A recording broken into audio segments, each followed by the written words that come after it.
અને મોરબી જુગાર તોડકાંડમાં મોટા સમાચાર। એસએમસીએ કરેલી ફરિયાદમાં મોટા ખુલાસા થયા છે કે તોડમાં પીઆઈ વાયકે ગોહિલ કોન્સ્ટેબલ મહિપતસિંહનું નામ સામે આવ્યું।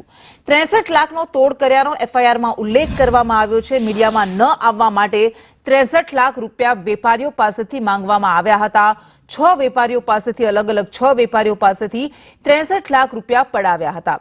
કમ્ફર્ટ હોટલમાં દરોડા પાડવામાં આવ્યા અને એમાં જુગાર ન રમાતો હોવાનો આ એફઆઈઆરમાં ઉલ્લેખ કરવામાં આવ્યો છે। એટલું જ નહીં, વેપારીઓ માત્ર કોઈનથી સિક્કાથી ટાઈમપાસ કરતા હતા એવું પણ કહેવાયું છે।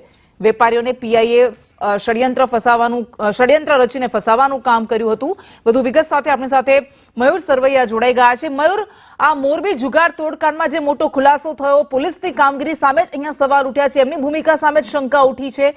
અત્યારે શું કામગીરી કરવામાં આવી રહી છે, શું કાર્યવાહી કરાઈ રહી છે આ પોલીસ અધિકારીઓ સામે?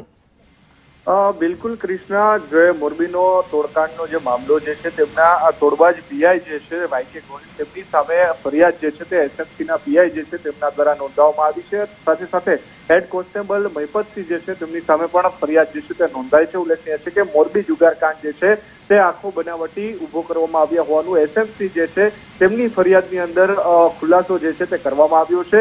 અનેક ખુલાસાઓ કરવામાં આવ્યા છે કે જે મોરબી જે જુગારકાંડ ઝડપવામાં આવ્યું હતું પીઆઈ વાયકે ગોહિલ દ્વારા, તેમની અંદર ક્યાંક ને ક્યાંક જે વેપારીઓ 6 જેટલા વેપારીઓ હતા તેમની સામે ફરિયાદ નોંધવામાં આવી હતી। પરંતુ જ્યારે એસએમસી દ્વારા સમગ્ર મામલે કમ્ફર્ટ રિસોર્ટની અંદર તપાસ કરવામાં આવીને સમગ્ર મામલે તપાસ કર્યા બાદ આ વેપારીઓ જે છે તે માત્ર કોઈનથી ટાઈમપાસ કરતા હતા તેવું સામે આવ્યું હતું અને વેપારીઓ જે છે તેમની સામે ક્યાંક ને ક્યાંક ખોટો કેસ કર્યું હોવાનું પણ એસએમસીની ફરિયાદની અંદર ખુલાસો જે છે તે થયો છે।